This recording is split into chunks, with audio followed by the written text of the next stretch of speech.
दो press conferences आने वाली थी, एक्सपेक्टेड थी। उस्मान डार ने जो कहा वो भी अलार्मिंग था। आपके ख्याल में कल का इंटरव्यू पुरानी प्रेस कॉन्फ्रेंसेज से मुख्तलिफ था, ये जैसे पीटीआई का वर्जन है कि पुरानी बोतल में, नई बोतल में पुरानी शराब, कुछ ऐसा वो कह रहे हैं, वही है?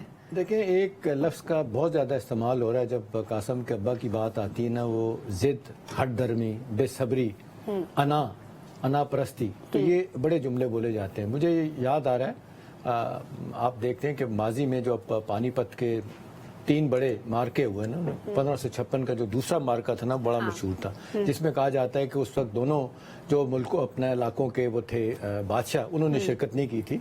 सूरियों का बादशाह था, सूरियों का जिससे पलार था बकाल था, और बैरम खान था इनकी तरफ से, अपना मुल्कों की तरफ से। कहा जाता है कि उसको कहा गया बकाल को कि भाई तुम्हारी पोजीशन ठीक नहीं है, ये लड़ाई मत करें, लेकिन वो कहा जाता है, तारीख बताती है, जिद्दी आदमी था डॉक्टर साहब, अना परस्ती थी, उसने कहा मैं लड़ूंगा।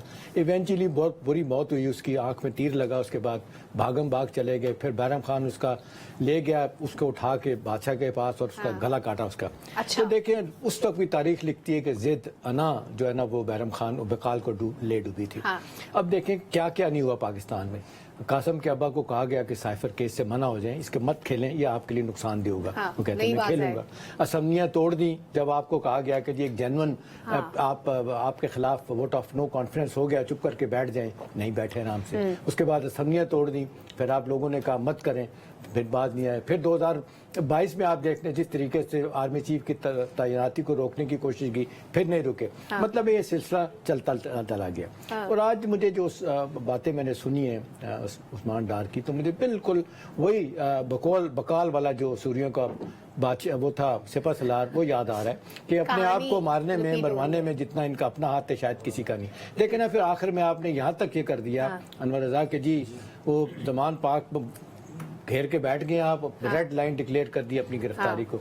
तो बात यह है कि जब आप माजी से सबक नहीं सीखते, अपने साथ रहने वालों के साथ नहीं, हम असरों से सबक नहीं सीखते, तो आपके नताइज मुश्किल हो जाते हैं। अभी यही देखें लोग क्या बात कर रहे हैं कि इसके बाद सदाकत अब्बासी भी शायद आने वाले हैं। सॉरी करके वो भी अपडेट हो गया उनका, फारूक हबीब का भी नाम आ रहा है। मैं ये कहता हूँ चलें जी 2 मिनट के लिए आर्गूमेंट से एक बात मान ली जाए कि जी उनसे जबरदस्ती करवाया गया फलाना।